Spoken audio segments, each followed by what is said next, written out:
السلام علیکم ورحمۃ اللہ۔ دیوبندی تبلیغی جماعت کے ملاؤں کی منافقت کی ایک اور داستان۔ یہ کتاب آپ کے سامنے ہے، فتاوی رشیدیہ کامل، لکھنے والے مولانا الحاج رشید احمد گنگوہی صاحب ہیں۔ اس میں جو ہے وہ ان سے ایک سوال پوچھا گیا ہے۔ سوال ہے محرم میں سبیل لگانا، دودھ کا شربت پلانا۔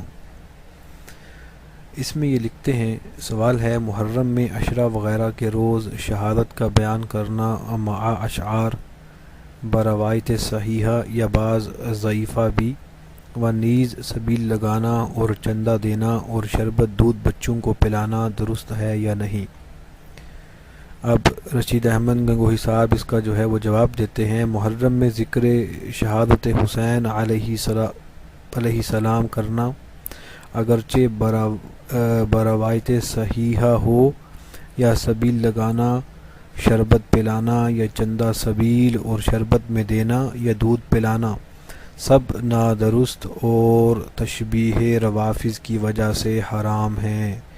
ان سے سوال جو ہے وہ پوچھا گیا کہ محرم کے مہینے میں امام حسین کا ذکر شہادت کرنا اور ان کے ایصال ثواب کے لیے دودھ کی سبیل وغیرہ لگانا جو ہے وہ کیسا ہے؟ تو کہتے ہیں کہ سب جو ہے اگرچہ صحیح روایات بھی اس میں ذکر شہادت میں پیش کی جائیں، پھر بھی جو ہے وہ نادرست ہے، غلط ہے، اور روافض کی تشبیہ کی وجہ سے جو ہے وہ یہ سارے کام جو ہیں وہ حرام ہیں۔ اللہ اکبر۔ یعنی جو ہے اگر شیعہ جو ہیں وہ حضرت علی کا نام لیتے ہیں تو کیا ہم بھی ان کا نام لینا چھوڑ دیں؟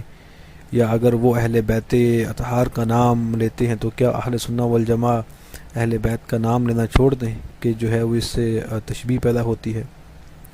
بہرحال آگے آپ دیکھیے، اسی جو ہے وہ کتاب میں ان سے ایک اور سوال ہوا کہ ہندو تہوار ہولی یا دیوالی میں اپنے استاد یا حاکم یا نوکر کو کھیلیں یا پوری یا اور کچھ کھانا تحفے بطور تحفہ بیچتے ہیں، ان چیزوں کا لینا اور کھانا استاد و حاکم و نوکر مسلمان کو درست ہے یا نہیں؟ کہتے ہیں درست ہے۔ یعنی یہاں پر جو سوال پوچھا گیا کہ ہندو اپنے تہوار ہولی یا دیوالی میں اگر اپنے کسی مسلمان جو ہے وہ استاد یا حاکم یا نوکر کو جو ہے وہ کچھ کھانا وغیرہ بھیجیں تو وہ کھا لینا چاہیے؟ تو کہتے ہیں کہ بالکل درست ہے، کھا لینا چاہیے۔ اللہ اکبر۔ یعنی ہندو جو کہ اپنے بتوں کے سامنے بیٹھ کے، اپنی جو ہے وہ کالی ماتا کے سامنے بیٹھ کے، اور جو کھانا اس کے اوپر بطور چڑھاوا چڑھاتے ہیں اور پھر اس کو جو ہے وہ پرشاد کہتے ہیں، وہ تو کھانا جائز۔ اور ہندو جو ہے وہ عام طور پہ آپ کو معلوم ہے سود کا جو ہے وہ کاروبار کرتے ہیں، لیکن جو ہے وہ مسلمانوں کی حق حلال کی کمائی اور اس سے جو ہے وہ اہل بیت اطہار امام حسین کے ایصال ثواب کے لیے اگر کوئی سبیل لگائے اور مسلمانوں کو کچھ جو ہے وہ پانی، دودھ، شربت وغیرہ پلا دے یا بچوں کو پلا دے تو وہ تو حرام ہے، اور ہندوؤں کا جو ہے وہ کالی ماتا کا جو ہے وہ پرشاد کھانا جائز ہے۔ اللہ اکبر۔ کیا یہ ہندوؤں سے محبت اور اہل بیت اطہار سے جو ہے وہ نفرت نہیں ہے؟ اللہ تبارک و تعالی ہم کو حق سمجھنے کی توفیق عطا فرمائے اور ان دیوبندیوں کی منافقت سے بچائے، آمین بجاہ النبی الامین صلی اللہ علیہ وسلم۔ السلام علیکم ورحمۃ اللہ۔ ہم سب مسلمانوں کا عقیدہ ہے کہ رحمت للعالمین صرف اور صرف پیارے آقا مدینے والے مصطفیٰ صلی اللہ علیہ وسلم ہیں، کیونکہ اللہ نے آپ کو تمام جہانوں کے لیے رحمت بنا کر بھیجا اور قرآن میں بھی موجود ہے۔ لیکن دیوبندیوں کا اس کے بارے میں عقیدہ کیا ہے؟ آئیے انشاءاللہ تعالی ان کی ایک کتاب سے پڑھتے ہیں، فتاوی رشیدیہ کامل اس کا نام ہے، لکھنے والا مولوی رشید احمد گنگوہی ہے، دارالعلوم دیوبند کے بانیوں میں سے اس کا شمار ہے۔ لکھتے ہیں کہ لفظ رحمت للعالمین، ان سے سوال ہوا لفظ رحمت للعالمین مخصوص حضرت صلی اللہ علیہ وسلم سے ہے یا ہر شخص کو کہہ سکتے ہیں؟ جواب دیتے ہیں لفظ رحمت للعالمین صفت خاصہ رسول اللہ صلی اللہ علیہ وسلم کی نہیں ہے، بلکہ دیگر اولیاء، انبیاء اور علماء ربانیین بھی معجب رحمت عالم ہوتے ہیں، اگرچہ جناب رسول اللہ صلی اللہ علیہ وسلم سب میں اعلیٰ ہیں، لہٰذا اگر دوسرے پر اس لفظ کو بطویل بول دیوے تو جائز ہے۔ اللہ اکبر۔ انشاءاللہ تعالی یہ دیوبندی اور تبلیغی جماعت کے مولوی قیامت تک کوئی ایسی آیت اور حدیث نہیں پیش کر پائیں گے کہ جس میں کہا گیا ہو کہ رحمت للعالمین اللہ کے نبی کے علاوہ بھی جو ہے وہ لوگ ہیں۔ اور یہاں پر جو لفظ ہے علماء ربانیین، دیوبندی اپنی اکثر کتابوں میں اپنے مولویوں کے لیے علماء ربانیین کا لفظ جو ہے وہ استعمال کرتے ہیں، یعنی یہ اپنے مولویوں کو بھی رحمت للعالمین کی صف میں کھڑا کرنا چاہتے ہیں۔ اللہ اکبر۔ رحمت للعالمین یعنی تمام جہانوں کے لیے رحمت صرف اور صرف آمینہ کے لال ہم سب کے پیارے آقا صلی اللہ علیہ وسلم ہیں۔ میرے بھائیوں، ان دیوبندی اور تبلیغی جماعت کے ملاؤں کا اصل چہرہ دیکھیں اور سنی مسلمان ان سے بچیں اور اپنا ایمان بھی بچائیں۔ جزاکم اللہ۔ السلام علیکم ورحمۃ اللہ۔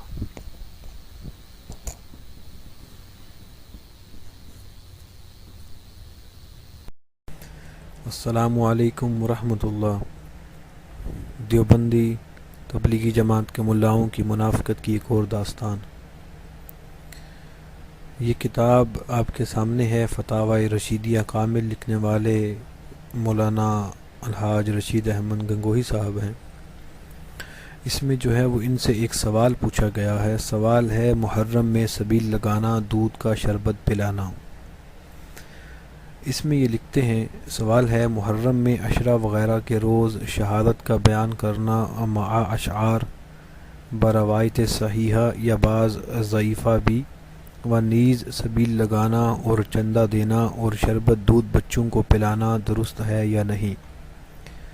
اب رشید احمد گنگوہی صاحب اس کا جو ہے وہ جواب دیتے ہیں۔ محرم میں ذکر شہادت حسین علیہ السلام کرنا اگرچہ بروایت صحیحہ ہو، یا سبیل لگانا، شربت پلانا یا چندہ سبیل اور شربت میں دینا یا دودھ پلانا سب نادرست اور تشبیہ روافظ کی وجہ سے حرام ہیں۔ ان سے سوال جو ہے وہ پوچھا گیا کہ محرم کے مہینے میں امام حسین کا ذکر شہادت کرنا اور ان کے ایصال ثواب کے لیے دودھ کی سبیل وغیرہ لگانا جو ہے وہ کیسا ہے؟ تو کہتے ہیں کہ سب جو ہے اگرچہ صحیح روایات بھی اس میں ذکر شہادت میں پیش کی جائیں پھر بھی جو ہے وہ نادرست ہے، غلط ہے، اور روافظ کی تشبیہ کی وجہ سے جو ہے وہ یہ سارے کام جو ہیں وہ حرام ہیں۔ اللہ اکبر۔ یعنی جو ہے اگر شیعہ جو ہیں وہ حضرت علی کا نام لیتے ہیں تو کیا ہم بھی ان کا نام لینا چھوڑ دیں؟ یا اگر وہ اہل بیت اطہار کا نام لیتے ہیں تو کیا اہل سنہ والجماع اہل بیت کا نام لینا چھوڑ دیں کہ جو ہے وہ اس سے تشبیہ پیدا ہوتی ہے؟ بہرحال آگے آپ دیکھیے، اسی جو ہے وہ کتاب میں ان سے ایک اور سوال ہوا کہ ہندو تہوار ہولی یا دیوالی میں اپنے استاد یا حاکم یا نوکر کو کھیلیں یا پوری یا اور کچھ کھانا تحفے بطور تحفہ بیچتے ہیں، ان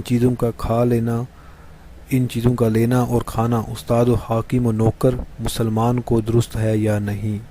کہتے ہیں درست ہے۔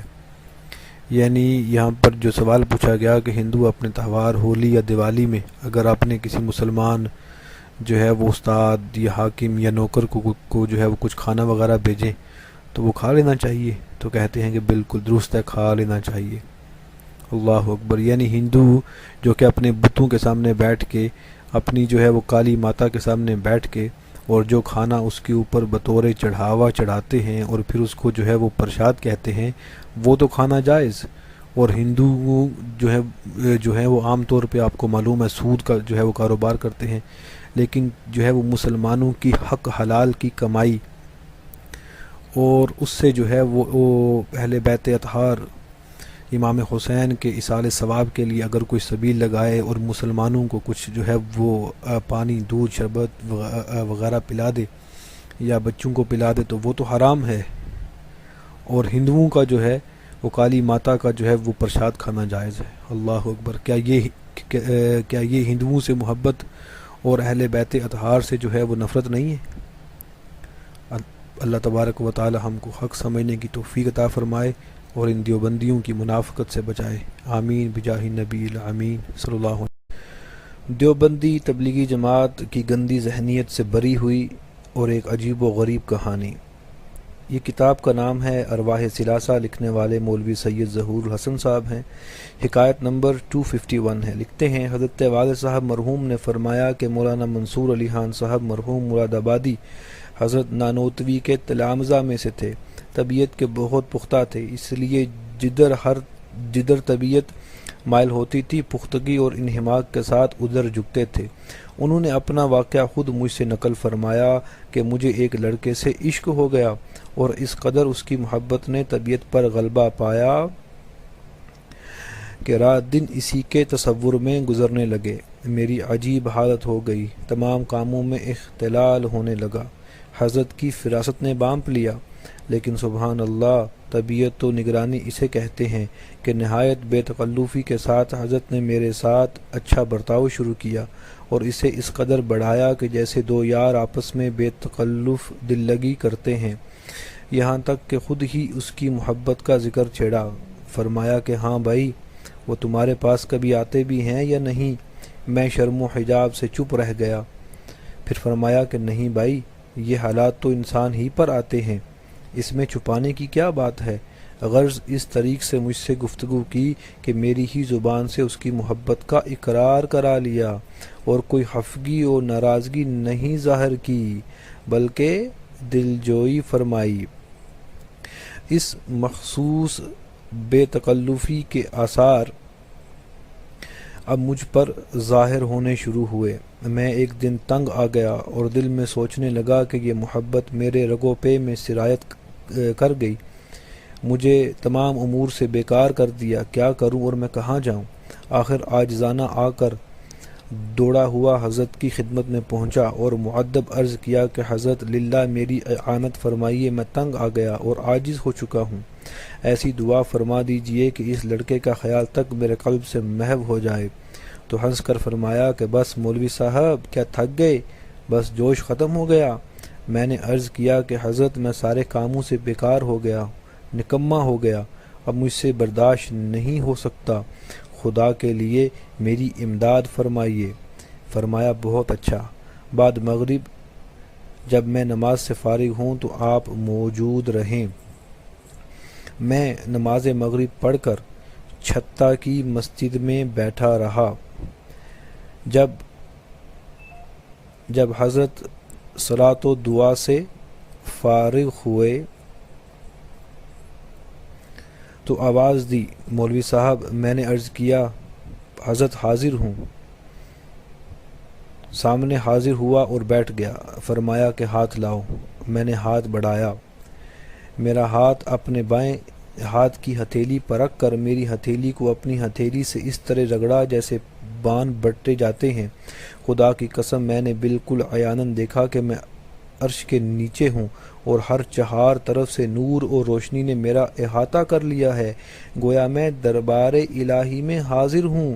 میں اس وقت لرزاں اور ترساں تھا کہ ساری عمر مجھ پر کپ کپی اور خوف طاری نہ ہوا تھا۔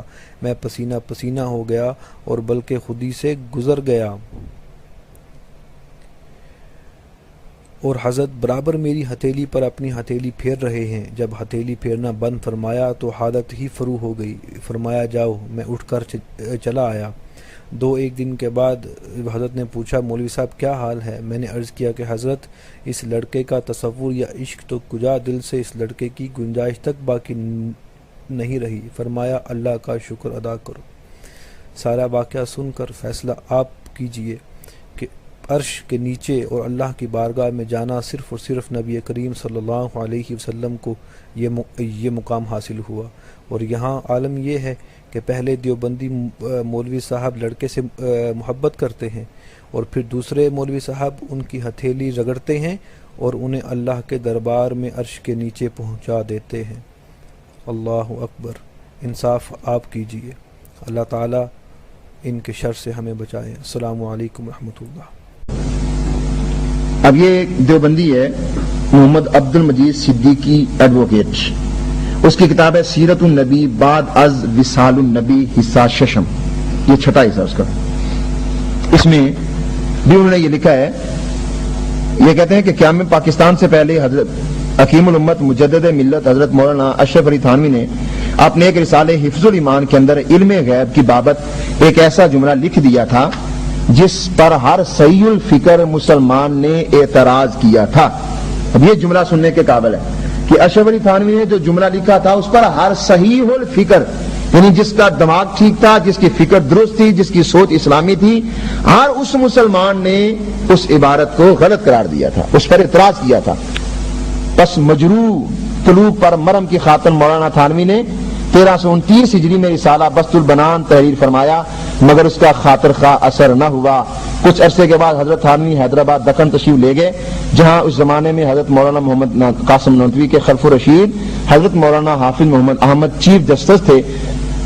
حافظ صاحب کے مکان پر علماء کا اجتماع تھا اور حضرت تھانوی بھی موجود تھے، اور پیر صاحب حضرت سید محمد بغدادی حیدرآبادی بھی مدعو تھے. ان کی خدمت میں رسالہ حفظ الایمان پیش کیا گیا، جس میں اس جملے کو پڑھ کر آپ نے فرمایا کہ اس عبارت سے تو بوئے کفر آتی ہے، یعنی ایسی عبارت ہے جس سے کفر کی بو آ رہی ہے. ایسے بزرگ جو کہ ان کو بھی مسلم تھے اور باقی مسلمانوں کو بھی مسلم تھے، ان کے سامنے عبارت پیش کی گئی. یہ دیوبندی خود لکھ رہے ہیں، انہوں نے کہا کہ اس سے کفر کی بدبو آ رہی ہے. تو وہ ہمارا دعویٰ ثابت ہو گیا کہ ایسا بزرگ جو بھی مسلم ہو ان دا فریقین، اس کے سامنے عبارت پیش کی جائے تو اس کو کبھی اسلامی نہیں کہہ سکتا، بلکہ اس کو کفریہ ہی قرار دے گا. اور یہاں یہ ایک بڑے مزیدار جو ہے نا وہ جملہ سنا کے اس بات کو ہم ختم کر رہے ہیں. کہتے ہیں کہ اور خلاف فتویٰ دیا، انہوں نے اس کو کفر والی عبارت بھی قرار دیا اور اس کے خلاف فتویٰ بھی دیا. چند روز بعد حضرت بغدادی نے حضرت رسول مقبول صلی اللہ علیہ وسلم کو خواب میں دیکھا کہ آپ کے حفظ الایمان کی وہ عبارت رد کرنے اور اس کو اقبح بری ترین کہنے پر اظہار خوشی فرما رہے ہیں، اور فرمایا ہم تم سے خوش ہوئے، تم کیا چاہتے ہو؟ آپ نے کیا میری تمنا ہے کہ اپنی باقی عمر مدینہ منورہ میں بسر کروں اور وہاں کی مٹی میں دفن ہوں. آپ کی درخواست منظور ہو گئی. اس کے بعد آپ مدینہ منورہ ہجرت کر گئے اور 10 سال وہاں مقیم رہ کر 1354 ہجری میں وہیں وصال فرمایا. یعنی اس آدمی سے سرکار اتنے خوش ہوئے جس نے دیوبندی اشرف علی تھانوی کی عبارت کو کفریہ قرار دیا، جس میں سرکار کے علم کی توہین تھی، اور سرکار نے فرمایا میں تم سے خوش ہو گیا، اب بتا تو کیا چاہتا ہے؟ جو چاہتا ہے میں تیرا نبی اس کو پورا کرنے آیا. تو انہوں نے کہا حضور میں مدینے جانا چاہتا ہوں. فرمایا مدینے آ جا ہمارے. تو سرکار دو عالم صلی اللہ تعالی علیہ وسلم نے ان کو مدینے بلا لیا، جس سے واضح ہے کہ ان عبارات کو کفر قرار دینے والے اور ان عبارات کو گستاخانہ قرار دینے والوں پر سرکار مدینہ محمد مصطفیٰ راضی اور خوش ہے الحمدللہ. بس اسی طرح یہ. السلام علیکم ورحمۃ اللہ. میرے محترم سنی مسلمان بھائیوں، جہاں عالم اسلام کو آج بے شمار فتنوں کا سامنا ہے، اس میں ایک بہت ہی بڑا فتنہ دیوبندیت کا ہے. آج ہم اس ویڈیو میں دکھائیں گے کہ دیوبندیوں کو ہندوؤں سے کس قدر محبت ہے. انشاءاللہ تزکیۃ الرشید ایک ان کی ایک کتاب ہے کہ جو رشید احمد گنگوہی کے بارے میں لکھی گئی. یہ وہی رشید احمد گنگوہی ہے کہ جس کے لیے مرثیہ گنگوہی میں غوث الاعظم کے الفاظ جو ہیں وہ یوز کیے گئے. اگر کوئی سنی مسلمان شیخ عبد القادر جیلانی رحمہ اللہ کو غوث الاعظم کہے تو اس کے اوپر تو شرک کا فتویٰ لگتا ہے، لیکن مرثیہ گنگوہی لکھنے والے پر آج تک کوئی شرک کا فتویٰ نہیں لگا. اور اسی مرثیہ میں اس کو بانی اسلام کا ثانی کہا گیا. بانی اسلام کون؟ یعنی پیارے آقا مدینے والے مصطفیٰ صلی اللہ علیہ وسلم کا ثانی. استغفر اللہ، نعوذ باللہ. سرکار علیہ صلوۃ والسلام کا کوئی ثانی کیا کوئی ہو سکتا ہے؟ کسی بھی مسلمان کا یہ عقیدہ ہرگز نہیں ہو سکتا کہ نبی کریم کا ثانی کوئی ہے. بہرحال اس تزکیۃ الرشید میں جو ہے وہ رشید احمد گنگوہی صاحب کا ایک قول جو ہے انہوں نے نقل کیا اور کہتے ہیں کہ ہم نے کئی بار حضرت کو لکھا کہ مسائل میں آپ گفتگو نہ فرماویں، البتہ حقائق جو اس کے اہل ہوں ان کے سامنے بیان کیے جاویں. اس ضمن میں حضرت امام ربانی یعنی رشید احمد گنگوہی نے ارشاد فرمایا کہ رام اور کنیا اچھے لوگ تھے، پچھلوں نے کیا کا کیا بنا دیا۔ اللہ اکبر۔ ہندو بھی رام کو بہت اچھا جانتے ہیں اور دیوبندی بھی رام کو بہت ہی اچھا جانتے ہیں۔ ہندوؤں کے جو ہیں یہ رام اور کنیا ہندوؤں کے ایک دو جو ہیں وہ بھگوان ہیں، اور ہمیں جو ہے وہ ہسٹری میں کہیں بھی ایسی کوئی بات نہیں ملتی کہ یہ کوئی اچھے لوگ تھے یا کچھ ان کے بارے میں کچھ بھی نہیں ملتا۔ لیکن گنگوہی صاحب نے پتہ نہیں ہندوؤں سے جو ہے وہ چندہ کھانے کے لیے رام اور کنیا کو اچھا بھی کہہ دیا۔ آئیے اب ایک اور فتاوی رشیدیہ میں سے آپ کو دکھاتے ہیں۔ یہ بھی رشید احمد گنگوہی صاحب نے ہی لکھا۔ اس میں ان سے ایک سوال ہوا کہ ہندو تہوار ہولی یا دیوالی میں اپنے استاد یا حاکم یا نوکر کو کھیلیں یا پوری یا اور کچھ کھانا بطور تحفہ بھیجتے ہیں، ان چیزوں کا لینا اور کھانا استاد، حاکم و نوکر مسلمان کو درست ہے یا نہیں؟ جواب دیا درست ہے۔ یعنی اگر ہندو جو ہے وہ کسی کو اپنے تہوار ہولی دیوالی پر کوئی کھانے کے لیے چیز بھیجے تو مسلمان کو کھا لینی چاہیے یا نہیں؟ کہتے ہیں کھا لینی چاہیے۔ اللہ اکبر۔ عید میلاد النبی صلی اللہ علیہ وسلم پر اگر کوئی شیرنی تقسیم کرے یا مٹھائی تقسیم کرے وہ تو حرام، لیکن ہندوؤں سے اتنی محبت کہ ان کی ہولی دیوالی کے جس میں وہ اپنے بھگوان کے اوپر جو ہے وار کر اس کی پوجا کر کے جو پرشاد بناتے ہیں، اور آپ کو پتہ ہی ہے کہ ہندو جو ہیں وہ تو گائے سے بھی بڑی محبت کرتے ہیں اور اس کے پیشاب سے بھی بڑی محبت کرتے ہیں۔ کیا پتہ اسی پرشاد میں وہ گائے کا پیشاب بھی ملاتے ہوں، لیکن دیوبندیوں کے نزدیک وہ جائز ہے، اور کالی ماتا کا پرشاد کھانا بالکل جائز ہے۔ لیکن اگر کوئی عید میلاد النبی صلی اللہ علیہ وسلم کے دن شیرنی تقسیم کر دے تو وہ ان کے لیے بالکل حرام ہے۔ اسی طرح ایک جنگ اخبار میں جو ہے وہ ایک نیوز پچھلے دنوں شائع ہوئی تھی کہ دارالعلوم دیوبند سے جو ہے وہ فتویٰ آیا کہ دارالعلوم دیوبند نے بھارتی مسلمانوں سے کہا ہے کہ عید الاضحیٰ کے موقع پر گائے کی قربانی نہ کریں۔ پریس ٹرسٹ آف انڈیا کے مطابق دارالعلوم کی جانب سے جاری کردہ کتابچے میں کہا گیا کہ ہندوؤں کے جذبات کا خیال رکھا جائے۔ اللہ اکبر۔ دارالعلوم دیوبند وہی کہ جہاں سے چند دن پہلے ٹی وی پر نیوز بھی آئی تھی کہ پیسے لے کر فتوے دیتے ہوئے جو ہے یہاں کے مولوی صاحب پکڑے گئے۔ اسی دیوبند نے فتویٰ دیا کہ ہندوؤں کے جذبات کا خیال رکھا جائے اور گائے کی قربانی نہ کی جائے۔ ان کو مسلمانوں کے جذبات کا تو کوئی خیال نہیں، لیکن ہندوؤں کے جذبات کا بہت خیال ہے۔ اسی لیے غالباً 1881 میں جب دارالعلوم دیوبند کی 100 سالہ تقریبات ہوئیں تو وہاں پہ چیف گیسٹ جو ہے وہ اندرا گاندھی کو بلایا گیا، اور وہ مشرق اور ہندو عورت جو ہے وہ اوپر جو ہے وہ چڑھ کے بیٹھی، اور یہ سب جو ہیں وہ نیچے اس کے قدموں میں جو ہیں وہ بیٹھے رہے، صرف میرے خیال سے چندے کھانے کے لیے، اور وہ اپنا ساڑی میں آدھا ننگا جسم لے کے ان کے بیچ میں بیٹھی رہی اور ان کو کوئی شرم نہیں آئی۔ بہرحال ان کو ہندوؤں کے جذبات کا بہت خیال ہے، لیکن مسلمانوں کے جذبات کا بالکل نہیں ہے۔ اسی لیے تو انہوں نے اپنی کتابوں میں اسی فتاوی رشیدیہ میں رشید احمد گنگوہی نے لکھا کہ رحمت للعالمین ہونا نبی کریم صلی اللہ علیہ وسلم کی صفت نہیں ہے، بلکہ اور بھی لوگوں کو جو ہے وہ کہہ سکتے ہیں، جبکہ قرآن میں صرف اور صرف نبی کریم صلی اللہ علیہ وسلم کو کہا۔ ایسی بات لکھ کے کیا اس نے مسلمانوں کے جذبات کو ٹھیس نہیں پہنچائی؟ کیا قاسم نانوتوی نے اپنی کتاب تحذیر الناس میں یہ لکھ کر کہ نبی جو ہے وہ صرف علم میں جو ہے وہ افضل ہے، عمل میں بعض اوقات امتی بھی نبی سے بڑھ جاتا ہے؟ اور اسماعیل دیلوی کا اپنی کتاب تقویۃ الایمان میں لکھنا کہ اللہ کی شان کے سامنے ہر نبی اور ولی چمار سے بھی ذلیل ہے، کیا یہ باتیں لکھ کر انہوں نے مسلمانوں کے جو ہیں وہ جذبات ان کو ٹھیس نہیں پہنچائی؟ یہ تمام باتیں میں اپنی دوسری ویڈیوز میں الحمدللہ دکھا چکا ہوں، آپ ان کو بھی دیکھیں۔ تو میرے بھائیوں، یہ جو بندی کہیں سیاست میں مولانا ڈیزل کے طور پر مسلمانوں کو بیوقوف بنا رہے ہیں، کہیں تبلیغی جماعت کے نام پر، کہیں سپاہ صحابہ کے نام پر، کہیں طالبان کے نام پر، کہیں لشکر جنگوی کے نام پر۔ خدا را ان کا اصل چہرہ پہچانے اور اپنے ایمان کی حفاظت فرمائے. جزاکم اللہ. السلام علیکم ورحمۃ اللہ. فیصلے کے کتہ دونوں کے قانون کے خلاف پر مسئلہ ہڑکم تھما نہیں ہے.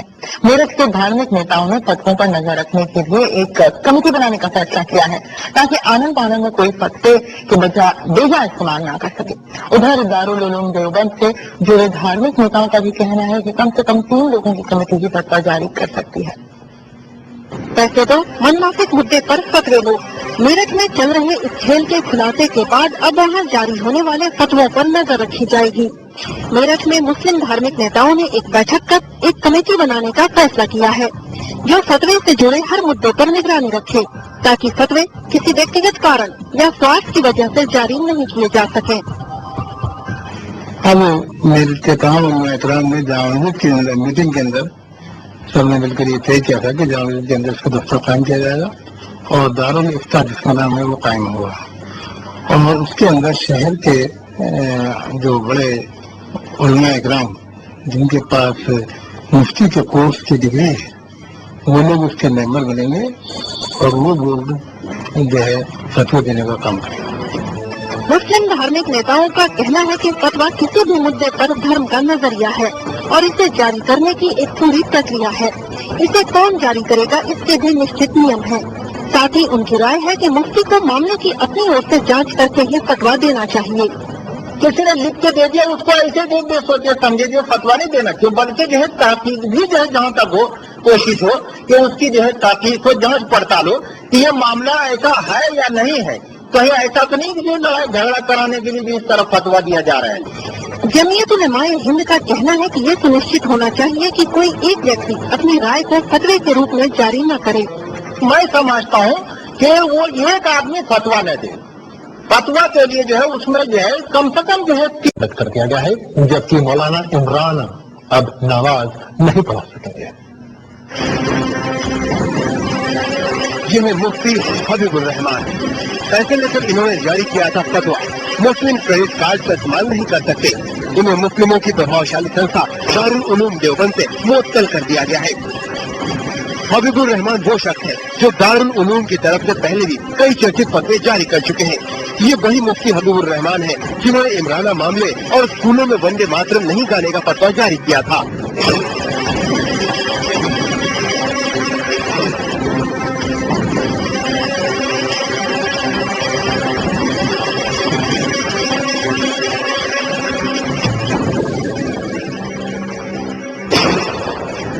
فتووں کے ایک اور سوداگر مولانا عمران پر بھی ہوئی ہے کارروائی.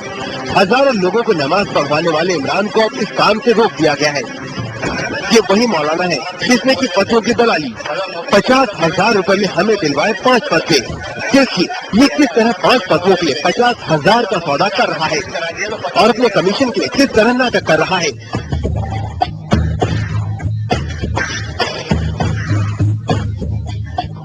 میرٹھ شہر کے قاضی کے مطابق یہ پابندی تتکال پربھاؤ سے لاگو ہو گئی ہے.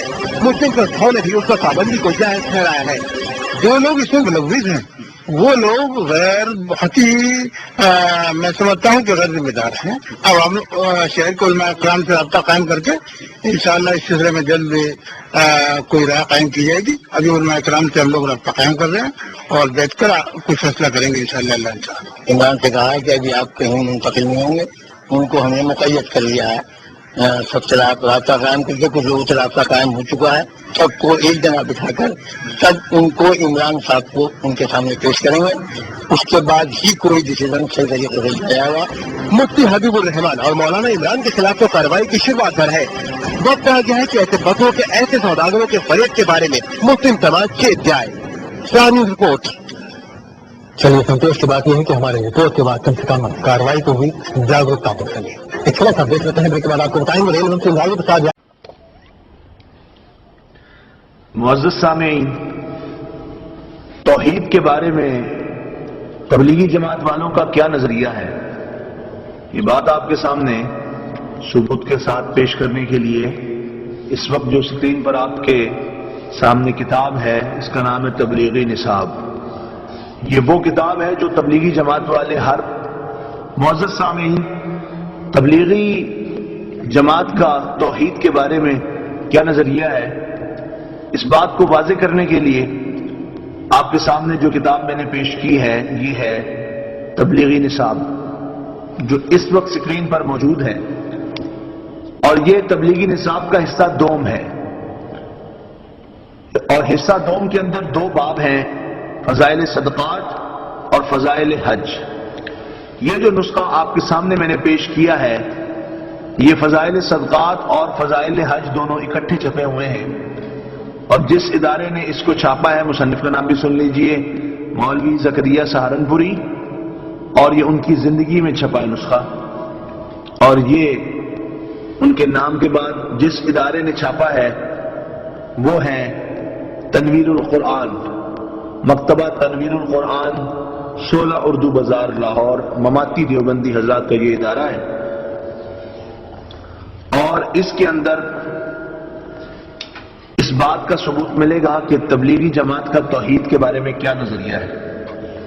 صفحہ نمبر 407 ہے، فضائل صدقات ہے حصہ دوم، اور صفحہ نمبر 407 پر مولوی زکریا سہارنپوری صاحب ایک خط نقل کرتے ہیں۔ یہ وہ خط ہے جو مولوی رشید احمد گنگوہی، جو دیوبندی حضرات کے بہت بڑے عالم ہیں، انہوں نے اپنے پیر و مرشد جن کو حاجی امداد اللہ مہاجر مکی کہتے ہیں ان کے نام خط لکھا ہے، اور خط یوں ہے، خط مکمل یہاں پر موجود ہے، اس کے آخر میں وہ لکھتے ہیں یا اللہ معاف فرمانا کہ حضرت کے ارشاد سے تحریر ہوا ہے، جھوٹا ہوں کچھ نہیں ہوں، تیرا ہی ذل ہے تیرا ہی وجود ہے، میں کیا ہوں کچھ نہیں ہوں، اور وہ جو میں ہوں وہ تو ہے، اور میں اور تو خود شرک در شرک ہے، استغفر اللہ استغفر اللہ استغفر اللہ، لا حول ولا قوت الا باللہ۔ اب عرض سے معذور فرما کر قبول فرمائیں۔ یہ صفحہ 407 پر مولوی رشید گنگوئی صاحب اپنے پیر کو خط لکھ رہے ہیں، اور پیر کو خط لکھتے لکھتے اللہ سے مخاطب ہوتے ہیں اور کہتے ہیں یا اللہ، یہ اللہ کی بارگاہ میں عرض کر رہے ہیں یا اللہ معاف فرمانا کہ حضرت کے ارشاد سے تحریر ہوا ہے، جھوٹا ہوں، یہ الفاظ آپ کے سامنے ہیں، جھوٹا ہوں کچھ نہیں ہوں۔ یہ دیکھیے یا اللہ معاف فرمانا کہ حضرت کے ارشاد سے تحریر ہوا ہے، جھوٹا ہوں، رشید گنگوئی کہہ رہا ہے میں جھوٹا ہوں کچھ نہیں ہوں، تیرا ہی ذل ہے تیرا ہی وجود ہے، میں کیا ہوں کچھ نہیں ہوں، اور وہ جو میں یعنی رشید گنگوئی ہوں وہ تو یعنی اللہ ہے۔ آپ خود تبلیغی نصاب حصہ دوم فضائل صدقات صفحہ 407 کھول کر دیکھ سکتے ہیں، اور وہ جو میں ہوں، رشید گنگوئی کہہ رہا ہے جو میں ہوں وہ تو یعنی اللہ ہے، اور میں اور تو خود شرک در شرک ہے۔ استغفر اللہ استغفر اللہ استغفر اللہ، اور خود ہی کہتے ہیں لا حول ولا قوت الا باللہ۔ اس سے معلوم ہوا کہ تبلیغی جماعت والوں کا توحید کے بارے میں جو نظریہ ہے کہ ان کے رشید گنگوئی یہ کہہ رہے ہیں کہ یا اللہ جو میں ہوں وہ تو ہے، یہاں کہا یا اللہ معاف فرمانا، اور ساری عبارت لکھ کے کہتے ہیں اور وہ جو میں ہوں وہ تو ہے، اور میں اور تو خود شرک در شرک ہے۔ اللہ تبارک و تعالی اس سے پاک ہے کہ یہ دیوبندی مولوی اپنے آپ کو یہ کہتے ہیں کہ یا اللہ جو میں ہوں وہ تو ہے، اور یہی نہیں کہ یہ اس کتاب میں موجود ہے، ہمارے پاس دوسرا نسخہ بھی موجود ہے، یہ فضائل صدقات اور فضائل حج اکٹھے ہیں، مکتبہ تنویر القرآن 16 اردو بازار لاہور، دیوبندی مکتبہ فکر کا ہی یہ مکتبہ ہے۔ اور دوسرا دیکھیے ان کا وہ کتب خانہ جو ان کی جماعت کا ہے، یہ دیکھیں فضائل صدقات، اور اس کے بھی مصنف وہی ہیں مولوی زکریا سہارنپوری صاحب، اور مولوی زکریا سہارنپوری صاحب اور ناشر کون ہے کتب خانہ فیضی لاہور۔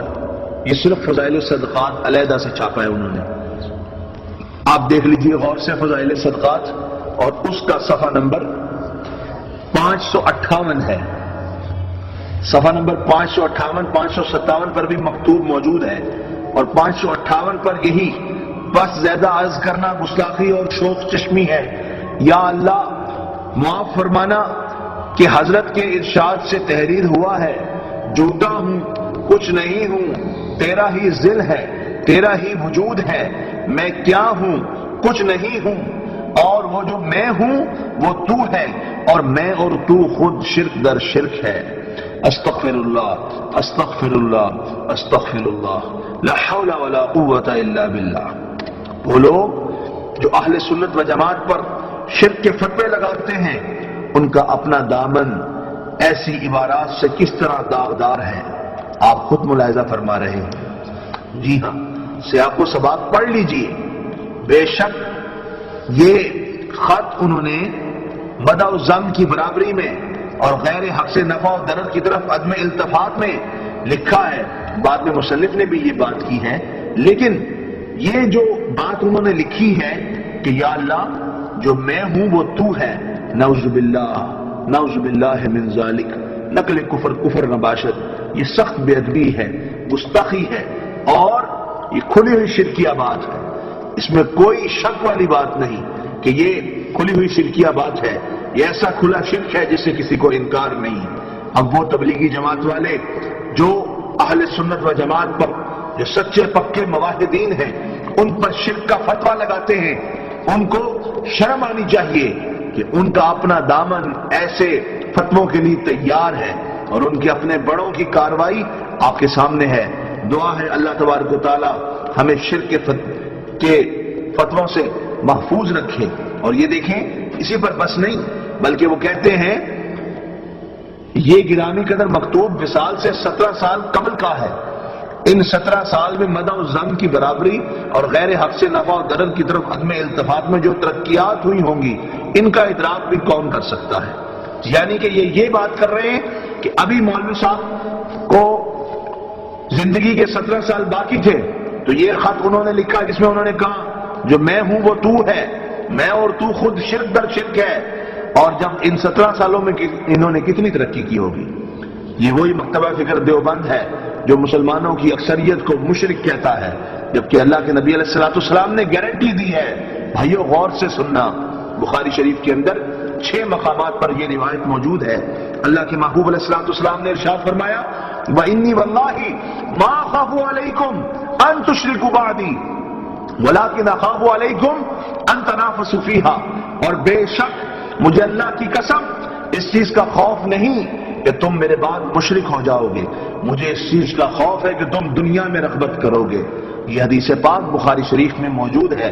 سیدنا عقبہ بن عامر رضی اللہ تعالی عنہ اس کے راوی ہیں، اور بخاری شریف میں 6 مقامات پر یہ روایت ہے، اور صحیح مسلم شریف میں 2 مقامات پر ہے۔ مسند امام احمد بن حنبل میں یہ روایت 3 مقامات پر ہے، اور حدیث کی 15 کتابوں میں متعدد اسناد کے ساتھ یہ روایت موجود ہے، جس سے معلوم ہوتا ہے کہ اللہ کے محبوب علیہ السلام کی امت شرک نہیں کر سکتی، یہ شرک میں مبتلا نہیں ہوگی، ان کی بیماری شرک نہیں ہے، ان کا مرض شرک نہیں ہے، بلکہ ان کا مرض دنیا کی محبت ہے۔ یہ صرف صحابہ کرام علیہم الرضوان سے خطاب نہیں بلکہ ساری امت اس میں شامل ہے، کیونکہ پورا جملہ ہے کہ مجھے تم سے اس چیز کا خوف نہیں کہ تم میرے بعد مشرک ہو جاؤ گے، اس چیز کا خوف ہے کہ تم دنیا میں رغبت کرو گے۔ دنیا میں رغبت کس نے کی ہے؟ دنیا میں رغبت ہم لوگوں نے کی ہے۔ وہ لوگ پاک تھے، صحابہ کرام علیہم الرضوان کی پاک جماعت اور اہل بیت کی پاک جماعت، وہ لوگ پاک تھے۔ دنیا کی محبت میں ہم گرفتار ہیں۔ دیکھ لیں، لوگ ریالوں کے لیے، انگریزوں کے مالوں کے لیے، ہندوؤں کے مالوں کے لیے اور دیگر دنیا کی عیش و عشرت کے لیے اپنا ایمان بیچ رہے ہیں اور لوگوں پر شرک کے فتوے لگا رہے ہیں۔ اللہ تبارک و تعالی ہمیں ان فتنوں سے محفوظ رکھے۔ وآخر دعوانا الحمدللہ رب العالمین۔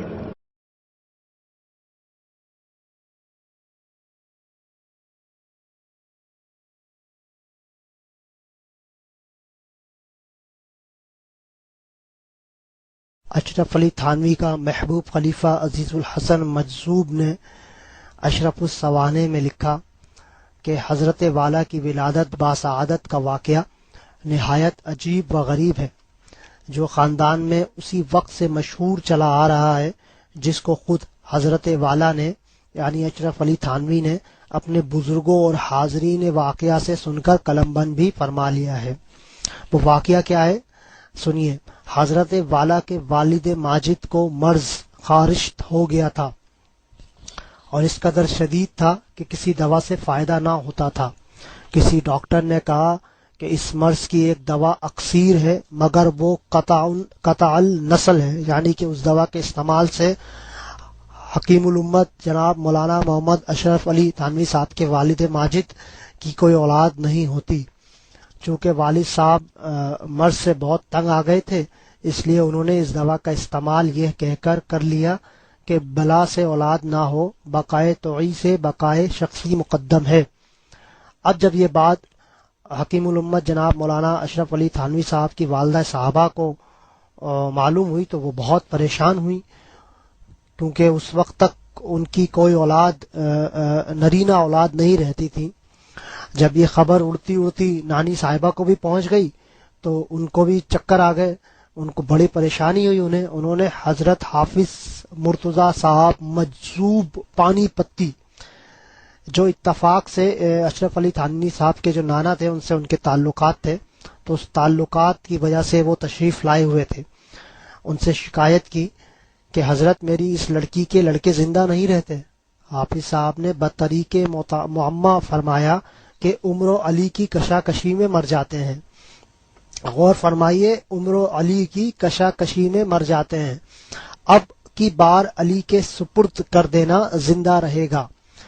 اس مجذوبانہ معمے کو کوئی نہ سمجھا، لیکن والدہ صاحبہ یعنی اشرف علی تھانوی صاحب کی جو والدہ تھیں، انہوں نے اپنی فہم خداداد اور نور فراست سے اس کو حل کر لیا اور فرمایا کہ حافظ صاحب کا یہ مطلب ہے کہ لڑکوں کے باپ فاروقی ہیں اور ماں علوی ہیں، اور اب تک جو نام رکھے گئے وہ باپ کے نام پر رکھے گئے، یعنی فضل حق وغیرہ۔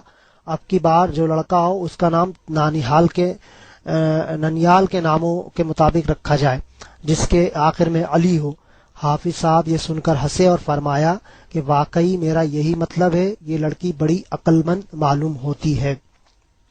حافظ صاحب نے آگے فرمایا کہ اس کے 2 لڑکے ہوں گے اور زندہ رہیں گے، ایک کا نام اشرف علی خان رکھنا، دوسرے کا اکبر علی خان۔ نام لیتے وقت خان اپنی طرف سے جوش میں آ کر بڑھا دیا تھا۔ کسی نے پوچھا کہ حضرت کیا وہ پٹھان ہوں گے؟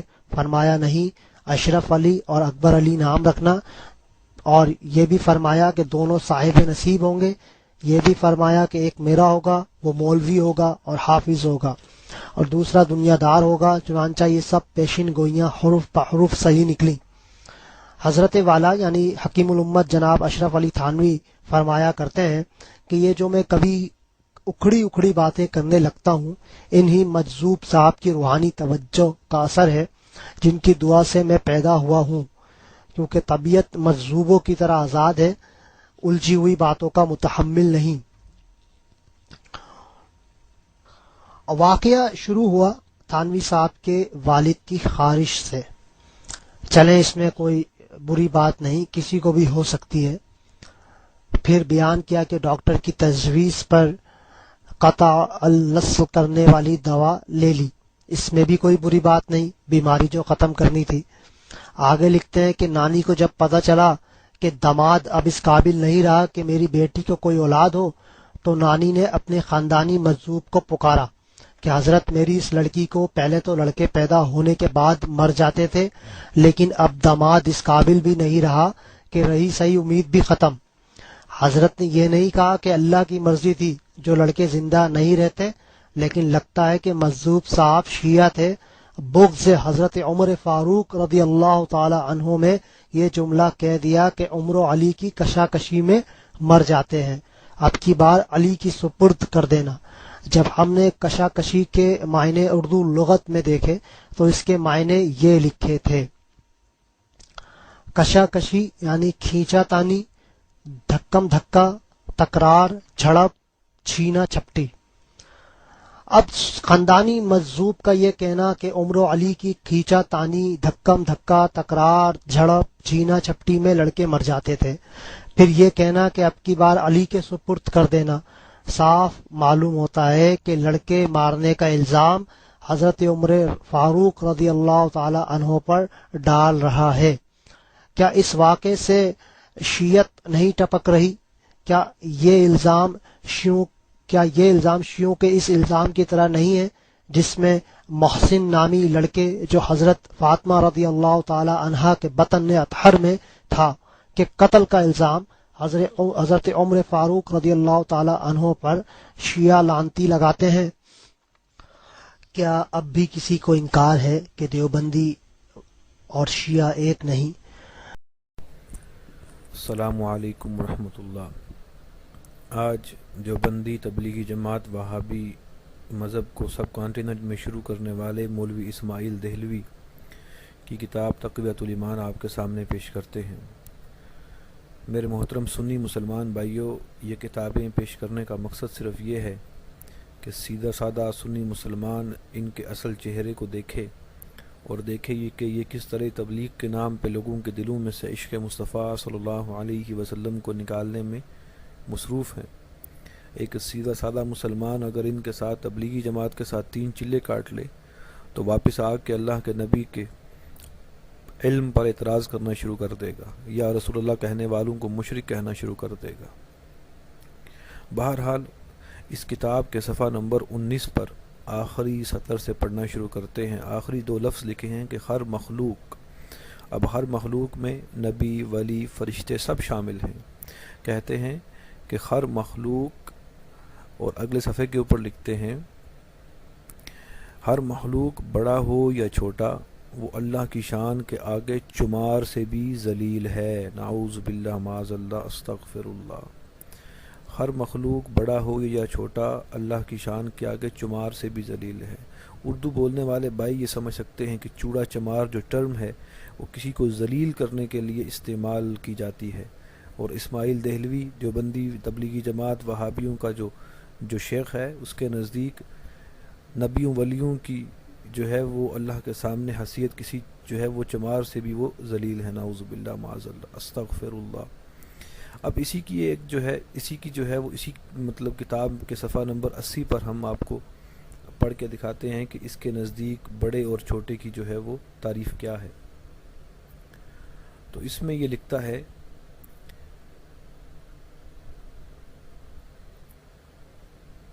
یعنی انسان آپس میں سب بھائی ہیں، جو بڑا بزرگ ہوا وہ بڑا بھائی ہے، سو اس کی بڑے بھائی کی اسی تعظیم کیجیے، اور مالک سب کا اللہ ہے، بندگی اسی کو چاہیے۔ اس حدیث سے معلوم ہوا کہ اولیاء و انبیاء، امام اور امام زادے، پیر اور شہید، یعنی جتنے اللہ کے مقرب بندے ہیں وہ سب انسان ہی ہیں اور بندے عاجز اور ہمارے بھائی، مگر اللہ نے ان کو بڑائی دی تو وہ بڑے بھائی ہوئے، اور ہم کو ان کی فرما برداری کا حکم کیا ہے، ہم ان سے چھوٹے ہیں، سو ان کی تعظیم انسانوں کی سی کیجیے۔ پہلی بات تو یہ ہے کہ دیوبندیوں اور تبلیغی جماعت سے یہ ہمارا جو ہے وہ دعویٰ ہے کہ جہاں پہ اس نے لکھا ہے کہ اس حدیث سے معلوم ہوا، تو حدیث کی کتابوں میں سے ہمیں یہ حدیث نکال کے دکھائیں کہ یعنی انسان آپس میں سب بھائی ہیں۔ دیکھیں، انسان تو فرعون بھی ہے، انسان تو ابو جہل بھی ہے، ابو لہب بھی ہے۔ اگر یہ کہا جائے کہ ابو لہب اور فرعون اور مولوی اسماعیل دہلوی آپس میں بھائی ہیں تو یقیناً اسماعیل دہلوی کے پیروکاروں کو بڑا غصہ آئے گا، لیکن جب یہی عبارت جو ہے وہ اللہ کے نبیوں اور ولیوں کے بارے میں اسماعیل دہلوی لکھ رہا ہے تو ان دیوبندیوں، وہابیوں، تبلیغی جماعت والوں کے جو ہے وہ کان کے اوپر جوں بھی نہیں رینگتی۔ بہرحال اس عبارت سے جو ہے وہ معلوم ہوتا ہے کہ اس کے نزدیک بڑے اور چھوٹے کی تعریف کیا ہے، اور پھر یہاں پہ کہہ رہا ہے کہ ان کی تعظیم صرف بڑے بھائی کی سی کیجیے۔ یہاں پر بھائیوں، ہم جانتے ہیں کہ بڑے بھائی سے تو ہمارا جھگڑا بھی ہو جاتا ہے، اور کیا صحابہ اور سلف صالحین نے اللہ کے نبی کی تعظیم صرف ایک بڑے بھائی کی سی کی؟ بہرحال اللہ تبارک و تعالی ہمارے ایمان کو ان سے کوئی آدمی یہ کہے خواب کے طور پر، یا کوئی مولانا یہ کہے خواب کے طور پہ کہ رات تمہاری اماں آئی تھی ہمارے کمرے میں اور ہم نے ان کے ساتھ نازیبا حرکت کری، بول مسلمان کیا اس کو سلام کرو گے؟ کیا اس سے مصافحہ کرو گے؟ کیا اس کے ساتھ چائے پیو گے؟ کیا اس سے شادی بیاہ کرو گے؟ نہیں. کیوں؟ اس لیے کہ اگر اس کمبخت نے ایسا خواب دیکھا تھا تو چوراہے پہ کھڑے ہو کر نہیں کہنا چاہیے. چوراہے پہ کھڑے ہو کر نہیں کہنا چاہیے. اللہ اللہ بولو. اس سے مصافحہ کرو گے؟ اس سے سلام کرو گے؟ ذرا ہاتھ اٹھا دو. کون کون؟ ماشاءاللہ. نعرہ تکبیر، نعرہ رسالت، مسلک اعلی حضرت. سبحان اللہ. یہ ماں کے لال ہے، یہ ماں کے لال ہے. انہوں نے کہہ دیا اگر ہماری ماں کی کوئی بے عزتی کرے اور چوراہے پہ کھڑے ہو کر یہ جملہ کہے، اگرچہ خواب کے طور پہ کہے کہ رات تمہاری اماں آئی تھی اور ہم نے ان کے ساتھ نازیبہ حرکت کی، معاذ اللہ، تو ہم اس سے سلام نہیں کریں گے، ہم اس کے ساتھ چائے نہیں پیئیں گے، ہم اس سے مصافحہ نہیں کریں گے. اے بھولا مسلمان، ہماری تمہاری ماں کی شفاعت جو ہوگی وہ ام المومنین عائشہ صدیقہ رضی اللہ تعالی عنہا کے آنچل کے صدقے میں ہوگی. وہ سرکار کی پیاری سبحان اللہ ازواج مطہرات میں سے ہیں حضرت ام المومنین عائشہ صدیقہ رضی اللہ تعالیٰ عنہ. صفحہ اس کا 49 ہے. کتاب ملفوظات حکیم الامت ہے، مکتبہ دانش دیوبند کی چھپی ہے. اس کے اندر لکھا جا رہا ہے کہ ایک شخص نے مجھے لکھا کہ حضرت عائشہ صدیقہ رضی اللہ تعالیٰ کو میں نے خواب میں دیکھا اور ان کے ساتھ ایک نازیبہ حرکت کی ہے. معاذ اللہ. زور سے بولو معاذ اللہ معاذ اللہ. تو اس کی تعبیر کیا دیتا؟ یہ نہیں لکھا تھانوی نے توبہ کر، کلمہ پڑھ، تو بے ایمان ہو گیا، اسلام سے خارج ہو گیا، بلکہ اس کی تعبیر یہ لکھی کہ تم مٹی کے ڈھیلے سے استنجا نہیں کرتے ہو، لہذا مٹی کے ڈھیلے سے استنجا کرو. معاذ اللہ معاذ اللہ معاذ اللہ. اور ابھی اگر ہم یہ کہہ دیں اللہ اللہ، اگر ہم یہ کہہ دیں کہ رات میں مولوی اشرف علی تھانوی کی اماں صدر صاحب کے یہاں آئی تھی اور صدر صاحب ان پہ چڑھ بیٹھے، تو پورے نارائن نگر میں کہیں گے تھانوی کی اماں کو گالی دے دی، تھانوی کی اماں کو گالی دے دی، تھانوی کی اماں کو گالی دے دی. اور چلا چلی والو، تمہیں تھانوی کی اماں پیاری ہے، ہمیں سرکار کی ازواج مطہرات پیاری ہے. معزز سامعین، جو واقعہ میں آپ کے سامنے پیش کرنے جا رہا ہوں، یہ واقعہ یہ اس بات کو ثابت کرتا ہے کہ علماء دیوبند اللہ کے سخت گستاخ ہیں. دیوبندی عقیدہ گستاخی ہی اس کی ابتدا ہے اور گستاخی ہی اس کی انتہا ہے. کتاب کا نام تذکرۃ الرشید، سوانح مولوی رشید احمد گنگوہی، امام دوم، مکتبہ فکر دیوبند کے امام دوم ہیں، اور یہ آپ کے پاس کتاب موجود ہے تذکرۃ الرشید، چھپی ہوئی ہے مکتبہ مدنیہ اردو بازار 17 اردو بازار لاہور کی. اس کے سب ٹائٹل سے میں آپ کو اور واضح طور پر اس کی عبارت دکھا دوں.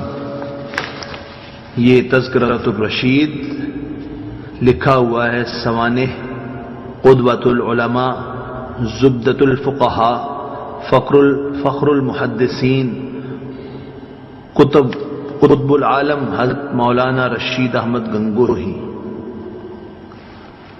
اور تالیف ہے مولوی عاشق قلعی میرٹھی کی. مکتبہ مدنیہ 17 اردو بازار لاہور. دیکھیے اس کتاب کے اندر کیا لکھا ہوا ہے، دل تھام کر سنیے گا.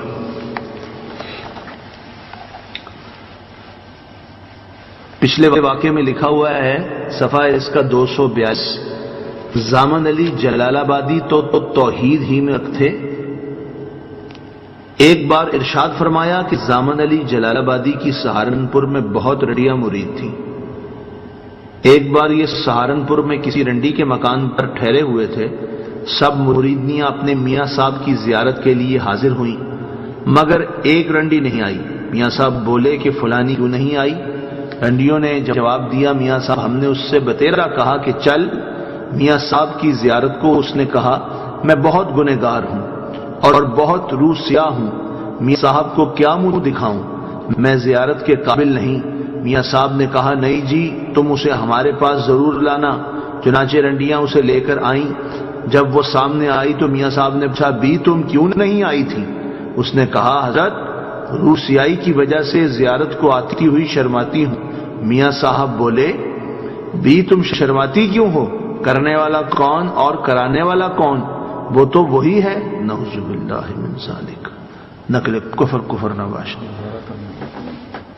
ٹنڈی یہ سن کر آگ ہو گئی اور خفا ہو کر کہا لا حول ولا قوہ، اگرچہ میں روسیا اور گنہگار ہوں مگر ایسے پیر کے منہ پر پیشاب بھی نہیں کرتی۔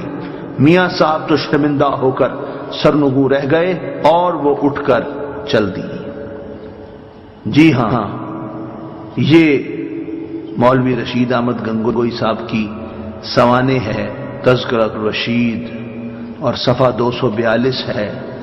عبارت سنی آپ نے؟ اس نے کہا حضرت روسیائی کی وجہ سے زیارت کو آتی ہوئی شرماتی ہوں۔ میاں صاحب بولے بھی تم شرماتی کیوں ہو؟ کرنے والا کون اور کرانے والا کون؟ وہ تو وہی ہے۔ نعوذ باللہ، یعنی اس کی نسبت اللہ کی طرف کی ہے۔ نعوذ باللہ من ذالک، وہ تو وہی ہے۔ رنڈی یہ سن کر آگ ہو گئی اور خفا ہو کر کہا لا حول ولا قوہ، اگرچہ میں روسیا اور گنہگار ہوں مگر ایسے پیر کے منہ پر پیشاب بھی نہیں کرتی۔ میاں صاحب تو شرمندہ ہو کر سرنگوں رہ گئے اور وہ اٹھ کر چل دی۔ یہ حال ہے علماء دیوبند کا، یہ جو اپنے آپ کو توحید کا داعی کہتے ہیں، یہ جو گلدستہ توحید لکھنے والے ہیں، یہ ان کے اکابرین کا حال ہے۔ گلدستہ توحید لکھا ہے اور کتنے سخت گستاخ ہیں توحید کے۔ آپ کے سامنے واقعہ عبارت پوری موجود ہے، آگے نیا واقعہ شروع ہو جاتا ہے۔ اس سے کیا بات ثابت ہوئی کہ جو منبر پہ بیٹھ کر کہتے ہیں کہ ہم بڑے توحید پرست ہیں، بڑے مواحد ہیں، ان کی گستاخیاں صرف یہی نہیں کہ یہ گستاخ رسول ہیں، یہ اللہ کے بھی سخت گستاخ ہیں، یہ صحابہ کرام علیہم الرضوان کے بھی گستاخ ہیں، یہ اہل بیت کے بھی گستاخ ہیں، اور اولیاء اللہ کے بھی گستاخ ہیں۔ گستاخی ہی ان کی ابتدا اور گستاخی ہی ان کی انتہا ہے۔ اللہ تبارک و تعالی ہمیں ان کے شر سے محفوظ رکھے۔ وآخر دعوایا ان الحمدللہ رب العالمین۔ آپ کو ایک بات اور بتا دوں، اشرف علی جو تھانوی جو ہے، اب اس کو چھوڑو، بیچ میں بات یاد آ گئی، اب بات سے بات چلتی ہے تو بتا، اشرف علی تھانوی کو سیکس مینیا تھا۔ کیا تھا؟ جس کو ہندی میں بولتے ہیں وکرت واسنا۔ کیا بولتے ہیں؟ کیا؟ وکرت واسنا۔ اشرف علی تھانوی سے کوئی بھی آدمی سوال کرتا تھا، کوئی فقہ کا مسئلہ پوچھتا تھا تو ہمیشہ سیکس سے جواب دیتا تھا۔ وہ کمال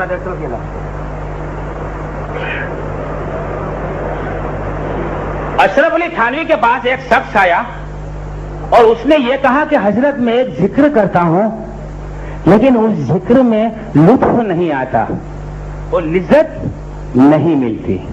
تو تھانوی کی کیا فرض تھی؟ اس کو کہنا چاہیے کہ جناب دیکھو، آپ خشوع قلب کے ساتھ ذکر کرو، خشوع اور خضوع کے ساتھ دل کو تمام خیالات سے خالی کر کے ذکر کرو تو آپ کو مزہ آئے گا۔ لیکن اس کا جواب تھانوی صاحب کیا دیتے ہیں وہ ان کی کتاب سے دیکھو۔